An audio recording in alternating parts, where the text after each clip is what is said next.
BJP ভাল পাওঁ, মোক এক্সপেল কৰাতে সেইটো মানে সেইবিলাক কোনে লৈ যাওক, মোক ক'ব লগা একো নাই। কিন্তু মোৰ আজিৰ দিনত সেই ফ্লেগবিলাক মানে পেলাই নিদিওঁ, সেইবিলাক জ্বলাই পেলাই নিদিওঁ, নহয় জানো?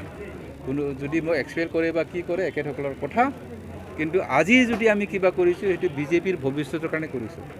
গতিকে মই বাৰে বাৰে কৈছিলোঁ এইবাৰ দুটা সমষ্টিৰ পাৰ্টিটো নিদিয়ে মানে কি বুজাইছে?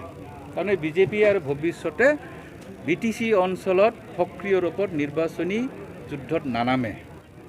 হয় UPPL থাকিব লাগিব, নহ'লে BPF থাকিব লাগিব। গতিকে আজি যিসকল বিজেপিৰ হৈ যেনিবা অলপ আঁতৰি থাকিছে, যিসকলে মোক সংগ দিব পৰা নাই, এখেতসকলৰ নিশ্চয় মেছেজবিলাক পাইছে আৰু 2024 যি নিৰ্বাচন তাত এখেতসকলে গম পাব, নহয় জানো? গতিকে এইখিনি মই ক'লোঁ। আমি যি বুজা পাইছোঁ আৰু যে এইটোৱেই নহয় যে বিজেপিয়ে আগে পিছে ভৱিষ্যতে BTC একেলগে সক্ৰিয়ভাৱে নিৰ্বাচনী প্ৰক্ৰিয়াত অংশগ্ৰহণ নকৰিব, সেইটো মোৰ ধাৰণা। কাৰণ এইবাৰ আৰু আগতেও সেই প্ৰক্ৰিয়াটো চলিছিল। মোকে আৰু ৰিহন দৈমাৰী আমাক দায়িত্ব দিছিল যে BTCত UPPL আৰু BPF একেলগে থাকা। গতিকে বিজেপি হিচাপে আমি BTC অঞ্চলত নিৰ্বাচনী যুদ্ধত আমি অংশগ্ৰহণ নকৰোঁ, কাৰণ আগত কংগ্ৰেছৰ সময়তো তেনেকুৱা ব্যৱস্থা আছিল।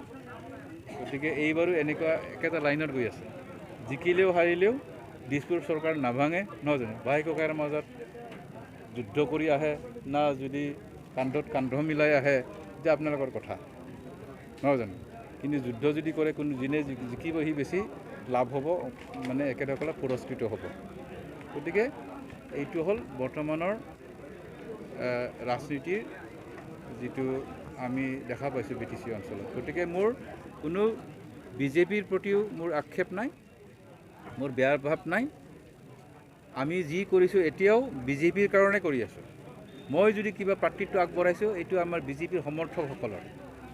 কাৰণ আমিতো নৰেন্দ্ৰ মোদীৰ ভিজন, শ্যামা প্ৰসাদ মুখাৰ্জী, তাৰপিছত দীনদয়াল উপাধ্যায়, আমাৰ প্ৰধান মুখ্যমন্ত্ৰী ডাঙৰীয়াৰ যি কৰ্মপটু, একেদৰে যি উদ্যম, কাম কৰা যিটো স্পৃহা, ইয়াত আমি আকৃষ্ট হৈ পেলাই বিজেপিত যোগদান কৰিছিলোঁ।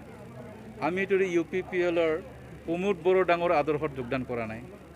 গতিকে আমাক বাধ্য কৰাব নোৱাৰে যে আপোনালোকক আমি পদুম ফুল নিদিলোঁ, আপোনালোকে ট্ৰেক্টৰটোকে পদুম ফুল বুলি ধৰি লোৱা, সেইটোতো নহ'ব। গতিকে ইয়াত প্ৰতিবাদ কৰিছোঁ।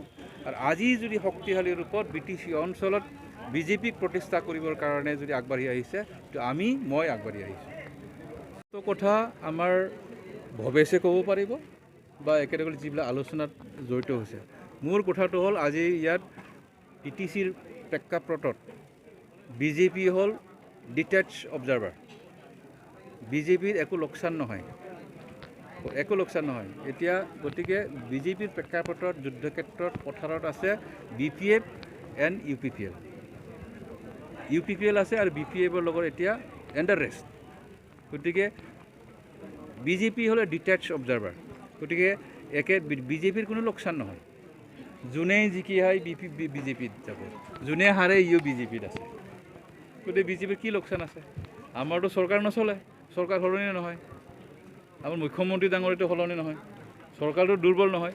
বৰঞ্চ এইবাৰ তামোলপুৰ সমষ্টিত আমি যদি জিকি যাওঁ, +1 হৈ যাব বিজেপি। তাৰপিছত গোসাইগাঁৱত যদি BPFও জিকি যায়, তথাপিও +, UPPL জিকি যাব, তথাপিও +। ইয়াত দুজনৰ ভিতৰত যদি UPPL আৰু মই দুজনৰ ভিতৰত এজন জিকিব, +, নহয় জানো? ডাঙৰীয়া য'তে নকওক যাওক, 17 বছৰত BPFৰ শাসনৰ কথা কয়। আজিৰ দিনত BPF নকৰা কোন আছে ইয়াত? 17 বছৰত পৰোক্ষভাৱে বা প্ৰত্যক্ষভাৱে BPFৰ লগত জড়িত হৈ আছে, ভালেই হওক বা বেয়াই হওক। ইয়াতো কংগ্ৰেছ নাছিলে, বিজেপি নাছিলে। গতিকে আমাৰ এই অঞ্চলত বিশেষকৈ যদি নিৰ্বাচনী যুদ্ধত যদি অলপমান প্ৰতিযোগিতাত আহে, তে BPF ভাৰ্চেছ UPPL। গতিকে মই ক'লোঁ যে যিহেতু 17 বছৰৰ শাসন আৰু এই শাসনৰ যথেষ্ট ৰাজ্যৰ পৰা আমি আঁতৰত থাকিলোঁ, যি কৰিব লাগে কৰিব পৰা নাই। ইয়াৰ কাৰণেতো আমি বিজেপিত আহিলোঁ। আমি অহাৰ কাৰণতে তুমি জিকিলা।